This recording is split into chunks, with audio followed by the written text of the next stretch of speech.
लेकिन मैं लेटा लेटा उन सबकी बातें सुन रहा था। क्या क्या हो रहा था सुन लीजिए। कुमार मनोज बहुत दुखी था। किसी ने पूछा क्या बात है, कुमार चौबे जी से बहुत प्रेम था, काफ़ी दुखी दिखाई दे रहा है। तो कुमार मनोज बोला कि दुखी भी हूँ और खुश भी हूँ कि चौबे जी बहुत लोकप्रिय आदमी थे। देखो कितनी भीड़ इनकी शव यात्रा में आई है, इतने तो कभी इनके यहाँ कवि सम्मेलन में भी नहीं आए। अब समाज का सीन देखिए। हम अपनी शव यात्रा का आनंद ले रहे थे, लोग हमें ऊपर से कंधा और अंदर से गालियां दे रहे थे। एक धीरे से बोला, साला क्या भारी है, साला क्या भारी है। दूसरा बोला, भाई साहब ट्रक की सवारी है। और ट्रक ने भी मना कर दिया तो हमारे कंधों पे जा रही है।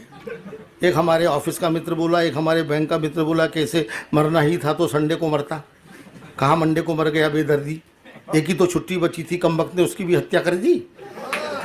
एक और बोला कि हाँ यार काम तो हमारा भी लटक गया, आज बिजली का बिल जमा करने की लास्ट डेट थी तो यहाँ पर अटक गया, अब कल जो पेनल्टी भरना पड़ेगा उसका पैसा क्या इसका बाप देगा।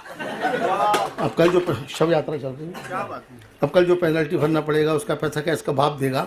एक मित्र वाकई दुखी हो रहा था, बेचारा फूट फूट के रो रहा था।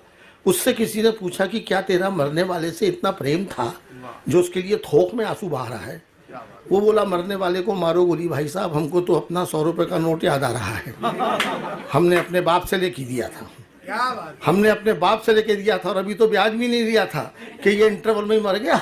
साला हमारे लिए कितना टेंशन कर गया, रंग देखिएगा, साला हमारे लिए कितना टेंशन कर गया। अब तुम हमारे बाप को नहीं जानते, इतना कंजूस है कि लोग हमको उसका बेटा ही नहीं मानते।